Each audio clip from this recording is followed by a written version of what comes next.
Hi there, Richard the Coughlin 666. How are you? And this is a video response to a fellow I'm sure you're all familiar with, called Onision. So, Mr. Onision, or can I call you O? My name's Richard. My friends call me the Dick. You can call me Richard. You made this video that I saw. It's about a week old, but I just felt I had to point something out to you, because it's a video that for me does nothing but display your own arrogance and your own ignorance. Ignorarrogance, if you want to call it. It's about being open-minded. You're asking the question, are you open-minded? Are you a open-minded person? Is your mind able to be changed, or can your opinions be swayed? Or are you closed-minded, like a rock, like a big cold rock in a block of ice, in concrete, in the middle of the North Sea? And then you use this laughably interesting example to try and prove that people are just closed-minded by saying, can you be convinced that child rape is correct? No? Closed-minded? You are a funny guy.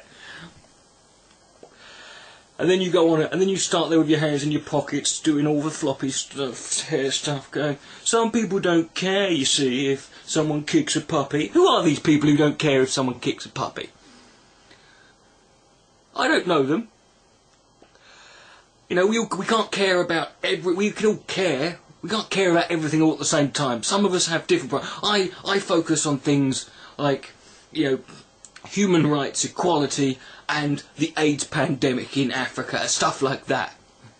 But I don't assume that you don't care about that just because you're more concerned about someone kicking a puppy. That's fucking fine. But my problem with your video, Onision, is that you stand there and you say nobody is really open-minded. You suggest that nobody is open-minded. And that's because you think that open-minded means that you change your mind. And that's bollocks. You see, you have to be open-minded in order to change your mind. But you don't have to change your mind in order to be open-minded. You simply have to be open to having your mind changed. You could go through your entire life, from birth to death, without ever once changing your mind on anything. That doesn't mean that you're not open-minded.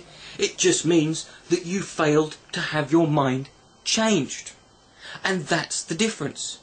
And your assertion, or your claim, that nobody is open-minded. Well, let me put this to you, Mr. Onision.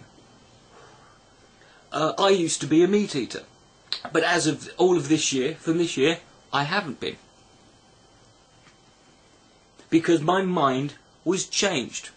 Now, my mind wasn't changed through gullibility. It was changed because I was open to hearing people's reasons for doing it. And they made sense to me, and I changed it. I don't force it on anyone. I don't go on about it. Because I haven't been doing it that long. But here's the other thing. It seems to me that what we've got here at Mr. Onision is simply a case of psychological projection. You see, you think you're perfect, and you might be. You're probably more perfect than me in many ways. And I don't dislike, all of your videos. You make some good videos in my opinion. But you do seem to think, I do think there's a certain amount of projection going on here. You see, because the fact is, you're not an open-minded guy, Onision. You're a closed-minded individual. And you seem to think, and you probably think, hey, well, if I'm closed-minded, if I'm not open-minded, then no one else could be. And that's just a failure, in my opinion. But I could be wrong. And you're welcome to change my mind, because I'm open to hearing it. Richard the Coughlin 666, good night. May God bless.